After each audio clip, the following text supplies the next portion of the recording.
Hi, I'm Roger Gilroy with Transport Topics, and we're at the inaugural North American Commercial Vehicles Show with Tim Proctor, who's Executive Director, Product Management and Market Innovation with Cummins Inc.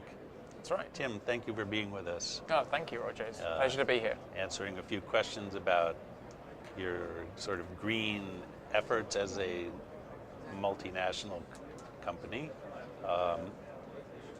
It seems though, starting with the U.S., though, you have lots of opportunities to impact sustainability from a fuel efficiency angle here in the U.S. with your medium duty presence and your X15, X12 engines and AOS electric powertrain.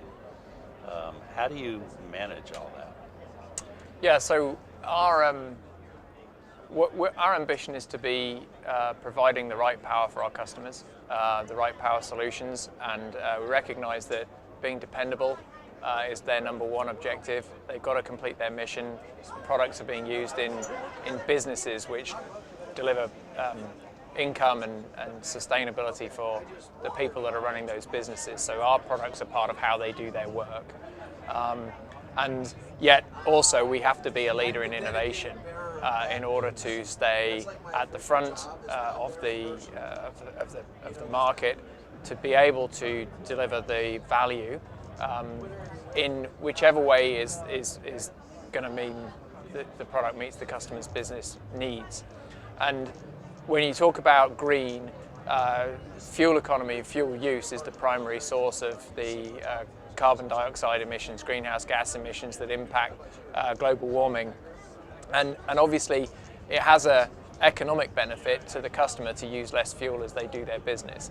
But every customer has a different set of priorities in terms of how much their fuel cost builds up into their business costs. So some customers are incredibly sensitive to it and actually insisting from a competitive position in the market that our products exceed by a significant margin the regulated greenhouse gas limits. So for example, in the line haul space, if you only meet the greenhouse gas legislation limits, you really don't have a fully competitive product, and we have to be innovating to stay ahead of that curve. Whereas in other spaces, we see that the regulators are forcing really strict debates about the air quality from both criteria emissions, but also being concerned about global warming. And in those areas, we see much more opportunity for alternative energy solutions, such as natural gas, where we already have products in North America that are near zero emission performance that are being used extensively in like port operations in areas in the US that are struggling with air quality more than a greenhouse gas perspective. And then also looking at electrification as an innovation to bring an even cleaner vehicle at the point of use. As well as saving fuel as we look at electric powertrains in a hybrid type application in conjunction with an engine. Obviously, there are a lot of entrepreneurs that are also bringing out e-axles and hydrogen fuel cell powered vehicles, electric trucks of one kind or another. How closely do you pay attention to that? Very closely. Obviously, it's really important for us to be aware of what's going on in the industry. We have our own research work that's going on in almost all of those areas. We've been working with electric powertrains for over a decade already, and we have work going on in the fuel cell space as well. It's really a case of what's going to meet our customers' needs. And our position in our brand platform of powering a world that's always on is more about having the right product for every customer. And we come to every one of those customer interactions without a predetermined answer. Because we've got that diversity of solutions, if the right answer for a customer is a diesel powertrain, then that's what we can work with them on. If the right answer for that is an electric powertrain, that's what we can work with them on. And when you look at any one of these other independent disruptors in the market space, they're coming with a very clear innovation, and I'm sure that they will drive acceleration of adoption of these technologies in the market. But they're also coming to every single one of their customer interactions with a predetermined solution. Whereas at Cummins, we want to be really focused on meeting the needs of the customer with the right technology at the right time.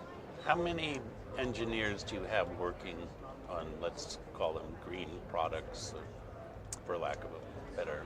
Well, that's a great question, because I'd like to think about every single one of our products as a green product in its own way. We really have a focus on efficiency in everything that we do. And whilst there are some of our products which you might be more obvious as a green label, for example, working on an electric powertrain platform such as the EOS, or on our natural gas products. In every space where we're developing engines, the amount of fuel that it uses and how do we manage that effectively to deliver value to the customer and minimize the impact to the planet is really front and center in the discussions that we have.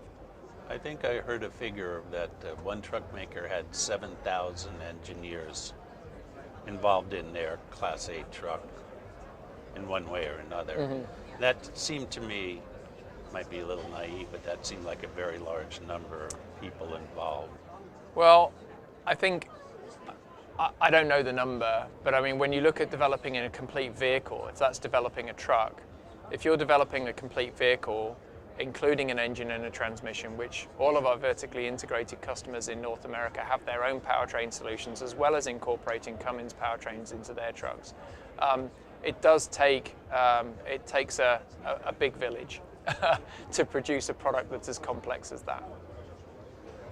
Do you feel, I mean, that also brought to my mind the idea that this is a hugely competitive space. Yeah.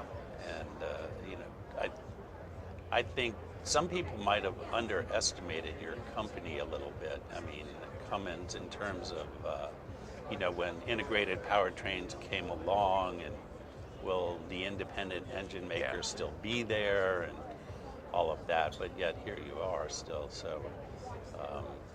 Well, absolutely. I mean, we think there's a power of choice. Customers, particularly in North America, really value the opportunity to diversify their powertrain solutions. I think it gives them the flexibility that they want in completing the work that they need to do. But also, I think it's powerful. We see ourselves as a powerful force in the industry, driving innovation and creating alternatives for people with new technologies and continuing to push the pace of development. There may be some people, fleet owners, operators, who kind of feel maybe diesel is suddenly being challenged in a very serious way like never before. Yes. And should they be worried about the future of diesel as you see it? Well, I think that if you're a fleet owner or an operator, what you really need to be worried about is, are you going to have a powertrain solution that's going to allow you to do your job and to continue to have a viable business? And I think that that's part of what we do as part of our power of choice. If diesel, because of regulations, is constrained in its where you're allowed to operate it, and certainly we see that around the world now. Not so much in North America, but we see certainly in Europe and also in China, significant local regulation which is talking about constraining the ability to use diesel. Exactly how that plays out, what the enforcement structure is going to be like, and also what the timing is going to be, I don't think is completely clear yet. But nevertheless, there's some clear writing on the wall that there will be spaces where the use of diesel will be a little bit compromised. But for us, that's just another challenge to innovate and come up with a product that continues to meet the needs of the mission to drive the truck or to do whatever duty it is, whether it's collecting garbage or delivering beverages in an inner city area, in a way that meets the requirements of the regulators, but also in a way that meets the needs of the customer, delivering the lowest cost of ownership and in a durable product driven by the innovation in technology. And also, is it not true that it's hard to introduce a new technology into a base? You can't just do it instantly. I mean, there's a lot of sort of acceptance that has to go on the buyer's part in various stages. I assume. And so that's exactly right. I mean, There are some places where regulations may force the hand there. So if, for example, in Paris, the regulators say in 2025 there's no more diesel, then people will have to come up with different solutions, and we will be a part of the solutions that are available for our customers.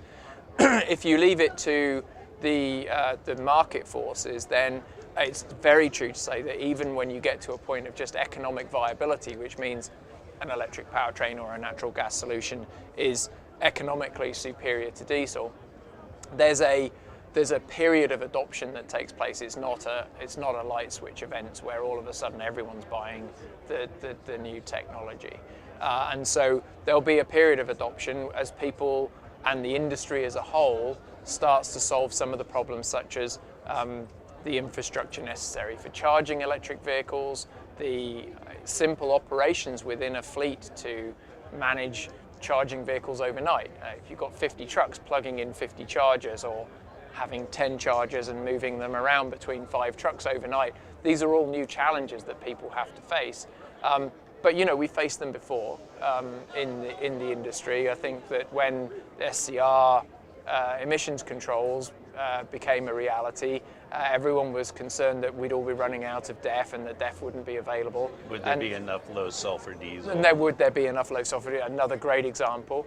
But the industry pulled together, and people have figured out how to make that work for themselves, whether it's buying totes or whether it's having a large tank at your base, depending upon how you work, the size of your fleet, and what your business drives you towards.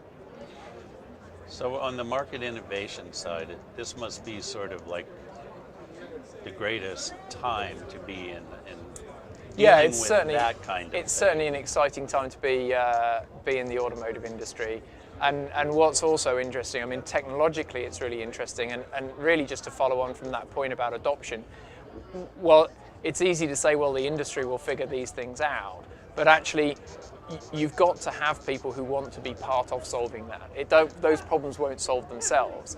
And so whilst at Cummins we focus on the powertrain, we're keenly aware that actually we've got to be part of solving this total product space problem, whether that's a digital application that allows customers to understand how their powertrain is working, or whether the charge level's right, or how much natural gas they've got in their tanks and can they complete their mission, all the way through to figuring out maybe with partners or with other people within the industry how we deliver the infrastructure for charging solutions and stuff. So I see that there's just a growth of opportunity, both from a technological base, but also from the point of view of the business models that people are using to do their work and to take advantage of the exciting opportunities that these new technologies are bringing to the industry. Well, thank you. Hey, no problem. Very interesting. Thank you. Appreciate it.